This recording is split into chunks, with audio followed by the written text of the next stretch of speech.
Depuis plusieurs années, une vague de contestation de la présence militaire française déferle en Afrique.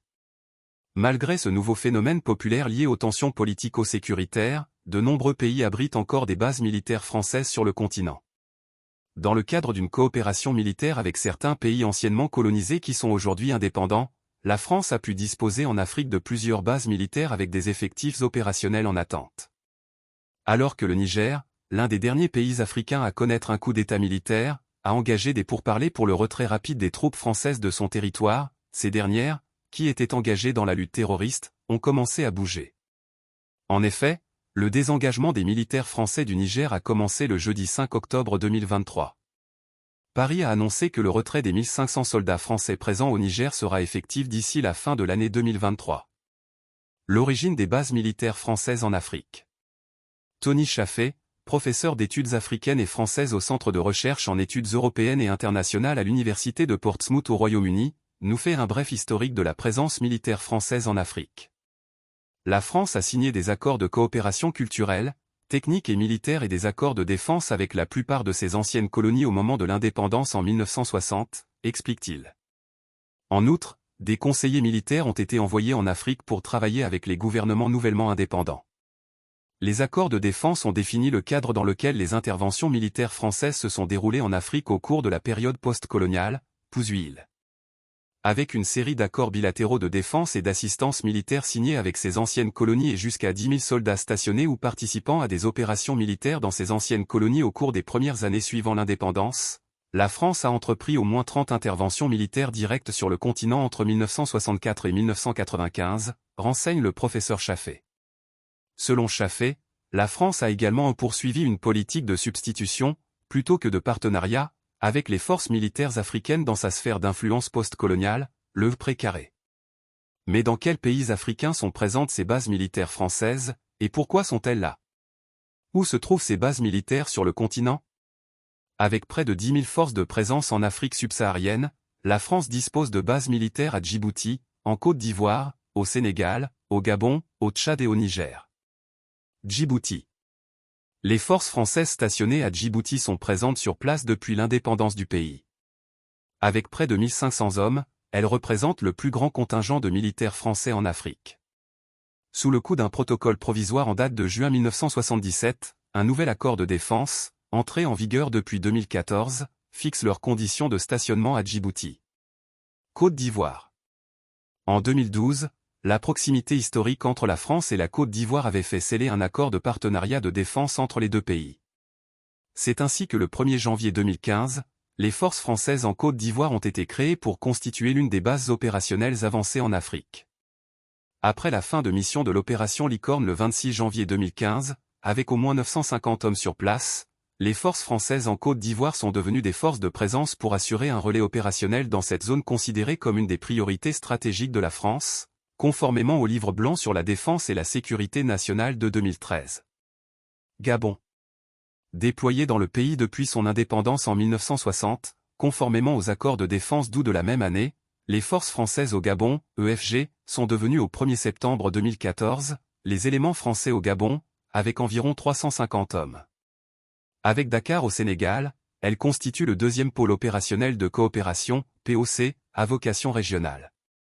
Selon le site du ministère français de la Défense, les éléments français au Gabon comprennent un échelon de commandement, une unité terrestre, le 6e bataillon d'infanterie de marine ou 6e BIMA, implanté au camp Charles de Gaulle à Libreville et une unité aérienne implantée à la base aérienne Guy Pidou. Sénégal. Avec près de 400 hommes, les éléments français du Sénégal, EFS, présents depuis 2011, assurent la formation des soldats des pays de la région. Implantés au camp colonel Frédéric Jay à Ouakam et au camp contre-amiral Proté au port militaire de Dakar, les éléments français du Sénégal disposent d'une escale aérienne à l'aéroport militaire Léopold Sédar Senghor de Dakar. Les EFS disposent également d'une station d'émission haute fréquence de la Direction interarmée des réseaux d'infrastructures et des systèmes d'information, DIRISI, basée à Rufisque. Tchad. Les éléments français au Tchad, EFT, près d'1 millier d'hommes, ont pour mission de garantir la protection des intérêts français et de ses ressortissants vivant dans le pays. Ils apportent également un soutien logistique et un appui au renseignement aux forces armées tchadiennes, conformément à l'accord de coopération signé entre les deux pays. En 2013, le dispositif épervier comptait près de 950 militaires affectés à deux bases principales, la base aérienne 172 à Djamena et la base Capitaine Crossi à Abéché, dans l'est du Tchad. À Faya, dans le nord du pays est stationné un détachement d'une cinquantaine d'hommes. En 2014, l'opération Barkhane remplace officiellement les opérations Épervier et Serval pour appuyer les pays sahéliens partenaires. Depuis plusieurs années, une vague de contestation de la présence militaire française déferle en Afrique. Malgré ce nouveau phénomène populaire lié aux tensions politico-sécuritaires, de nombreux pays abritent encore des bases militaires françaises sur le continent. Dans le cadre d'une coopération militaire avec certains pays anciennement colonisés qui sont aujourd'hui indépendants, la France a pu disposer en Afrique de plusieurs bases militaires avec des effectifs opérationnels en attente. Alors que le Niger, l'un des derniers pays africains à connaître un coup d'État militaire, a engagé des pourparlers pour le retrait rapide des troupes françaises de son territoire, ces dernières, qui étaient engagées dans la lutte terroriste, ont commencé à bouger. En effet, le désengagement des militaires français du Niger a commencé le jeudi 5 octobre 2023. Paris a annoncé que le retrait des 1500 soldats français présents au Niger sera effectif d'ici la fin de l'année 2023. L'origine des bases militaires françaises en Afrique. Tony Chaffé, professeur d'études africaines et françaises au Centre de recherche en études européennes et internationales à l'Université de Portsmouth au Royaume-Uni, nous fait un bref historique de la présence militaire française en Afrique. La France a signé des accords de coopération culturelle, technique et militaire et des accords de défense avec la plupart de ses anciennes colonies au moment de l'indépendance en 1960, explique-t-il. En outre, des conseillers militaires ont été envoyés en Afrique pour travailler avec les gouvernements nouvellement indépendants. Les accords de défense ont défini le cadre dans lequel les interventions militaires françaises se sont déroulées en Afrique au cours de la période post-coloniale, Pouzouil. Avec une série d'accords bilatéraux de défense et d'assistance militaire signés avec ces anciennes colonies et jusqu'à 10 000 soldats stationnés ou participant à des opérations militaires dans ces anciennes colonies au cours des premières années suivant l'indépendance, la France a entrepris au moins 30 interventions militaires directes sur le continent entre 1964 et 1995, renseigne le professeur Chaffé. Selon Chaffé, la France a également poursuivi une politique de substitution, plutôt que de partenariat, avec les forces militaires africaines dans sa sphère d'influence post-coloniale, le pré-carré. Mais dans quels pays africains sont présentes ces bases militaires françaises, et pourquoi sont-elles là? Où se trouvent ces bases militaires sur le continent? Avec près de 10 000 forces de présence en Afrique subsaharienne, la France dispose de bases militaires à Djibouti, en Côte d'Ivoire, au Sénégal, au Gabon, au Tchad et au Niger. Djibouti. Les forces françaises stationnées à Djibouti sont présentes sur place depuis l'indépendance du pays. Avec près de 1500 hommes, elles représentent le plus grand contingent de militaires français en Afrique. Sous le coup d'un protocole provisoire en date de juin 1977, un nouvel accord de défense, entré en vigueur depuis 2014, fixe leurs conditions de stationnement à Djibouti. Côte d'Ivoire. En 2012, la proximité historique entre la France et la Côte d'Ivoire avait fait sceller un accord de partenariat de défense entre les deux pays. C'est ainsi que le 1er janvier 2015, les forces françaises en Côte d'Ivoire ont été créées pour constituer l'une des bases opérationnelles avancées en Afrique. Après la fin de mission de l'opération Licorne le 26 janvier 2015, avec au moins 950 hommes sur place, les forces françaises en Côte d'Ivoire sont devenues des forces de présence pour assurer un relais opérationnel dans cette zone considérée comme une des priorités stratégiques de la France, conformément au livre blanc sur la défense et la sécurité nationale de 2013. Gabon.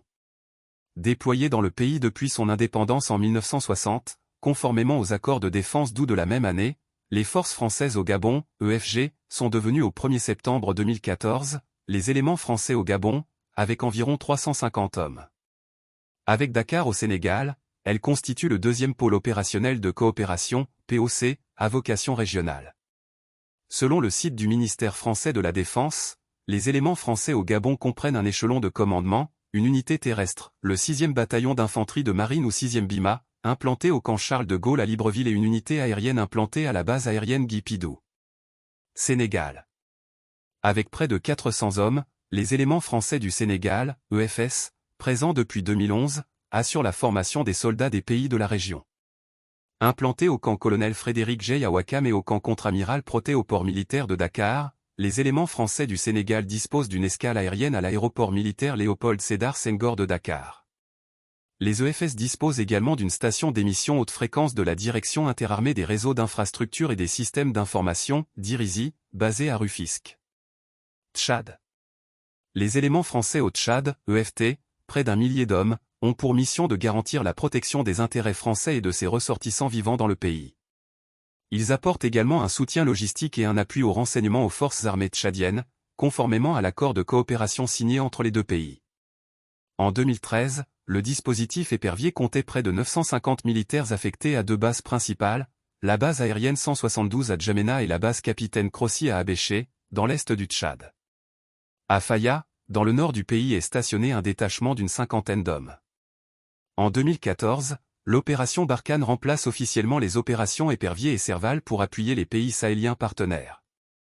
En outre, argumente-t-il, les pays africains jouent un rôle central dans l'organisation internationale de la francophonie et sont d'une importance cruciale pour le maintien du français en tant que langue mondiale dans un environnement mondial de plus en plus multipolaire et concurrentiel, dans lequel sa position en Afrique est de plus en plus contestée par des puissances émergentes telles que la République populaire de Chine, l'Inde, les pays du Moyen-Orient et le Brésil. Dans un environnement mondial de plus en plus multipolaire et concurrentiel, la France a un intérêt géopolitique primordial à maintenir sa présence militaire dans la région. Cette présence, ainsi que les relations bilatérales étroites qu'elle entretient avec certains pays clés, sont considérées comme le moyen le plus efficace pour une puissance de taille moyenne de maintenir sa position en tant qu'acteur clé sur le continent, souligne Tony Chaffé.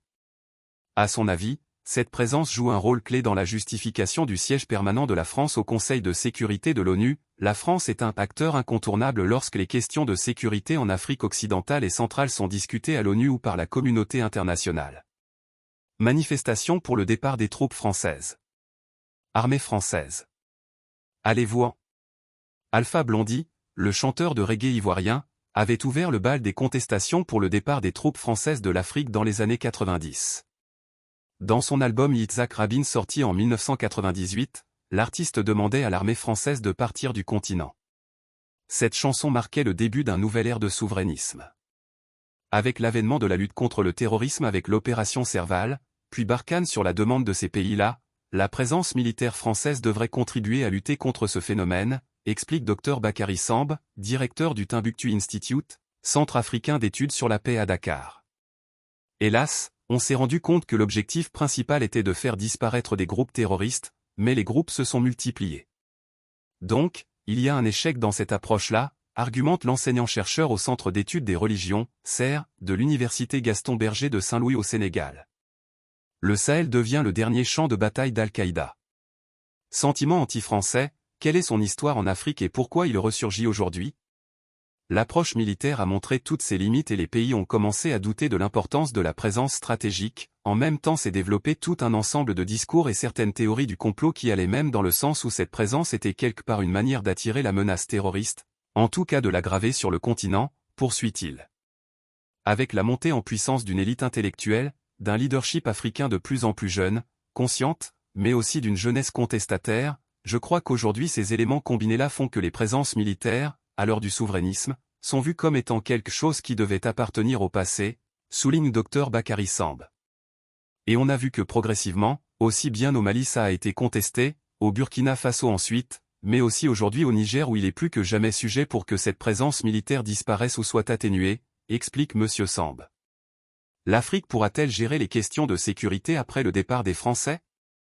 Ce ne sont pas seulement les militaires français qui quittent les pays du Sahel, mais aussi la MINUSMA qui quitte le Mali. Le gouvernement malien a fait appel au groupe russe Wagner pour l'aider à faire face à la crise sécuritaire croissante dans le pays, rappelle Tony Chaffé. Cependant, dit-il, en l'absence de troupes françaises et de l'ONU dans le pays, il n'y a plus de contrôle sur ce que font les forces armées maliennes et leurs alliés du groupe Wagner. Il est de plus en plus évident que la sécurité humaine s'est encore détériorée et que les violations des droits de l'homme ont augmenté depuis le retrait de Barkhane et le début de la réduction des forces de l'ONU, indique M. Chaffé. Selon lui, le rôle principal de Wagner dans le pays n'est pas d'améliorer la sécurité de la population mais de soutenir le régime militaire malien, en d'autres termes, il est principalement là pour renforcer la sécurité du régime, et non pour améliorer la sécurité humaine de la population. La France est-elle en train de perdre la bataille en Afrique face aux djihadistes ?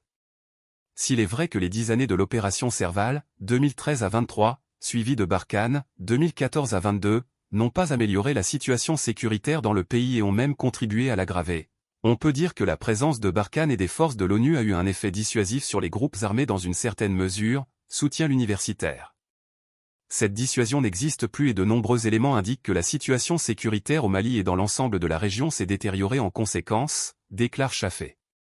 Tony Chaffé estime qu'avec le départ des forces françaises et de l'ONU, le conflit entre l'armée malienne et les rebelles pourrait aggraver l'insurrection islamiste dans le pays, où des groupes liés à Al-Qaïda et à l'État islamique contrôlent de vastes zones. Par ailleurs, les tensions n'ont cessé de croître depuis des mois entre la CMA, coordination des mouvements de l'Azawad, dans le nord du pays et la junte, faisant craindre la fin de l'accord de paix d'Alger et la reprise des hostilités entamées en 2012, conclut-il. Quelles alternatives pour les pays africains? Dans cette nouvelle situation géopolitique confuse et tendue, l'Afrique a besoin de repenser son devenir. Du moins, c'est ce que pense Dr Bakary Samb. Je pense qu'il faut une rupture paradigmatique pour les pays africains. On a expérimenté avec la présence militaire que la sous-traitance de la sécurité qui est un domaine de souveraineté ne fonctionnait pas. Cela se termine toujours par des contestations mais aussi cela s'est soldé par des échecs, notamment dans le Sahel central dans le cadre de la lutte contre le terrorisme. Selon Dr Samb, dans la mesure où l'appel à des groupes d'autodéfense ou des groupes paramilitaires comme Wagner n'a pas atténué le phénomène terroriste, avec une recrudescence des attaques au Mali, où l'année 2022 a été la plus meurtrière en termes d'attaques terroristes, il faut mutualiser les forces.